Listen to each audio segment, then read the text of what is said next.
The Elysée has announced that the new Prime Minister will be named this Friday morning, a name disclosed presumably through a statement.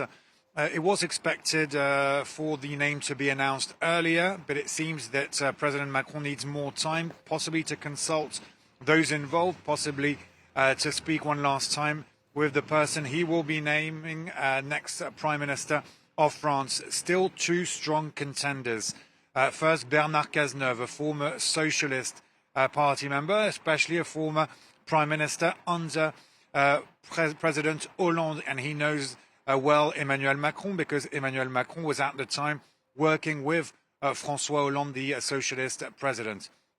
Another strong contender is François Bayrou, a centrist figure, a close ally of President Emmanuel Macron. François Bayrou, was an education minister in the 90s under President Jacques Chirac.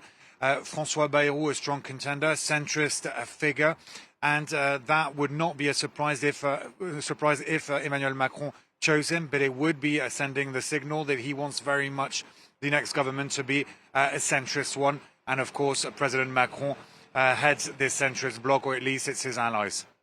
And Clovis, talk us through some of the challenges the next Prime Minister will face.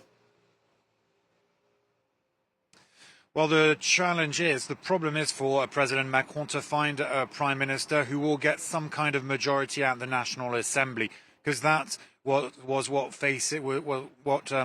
Barnier was facing, and that's why he suffered that vote of no confidence, leading to the collapse of the French government.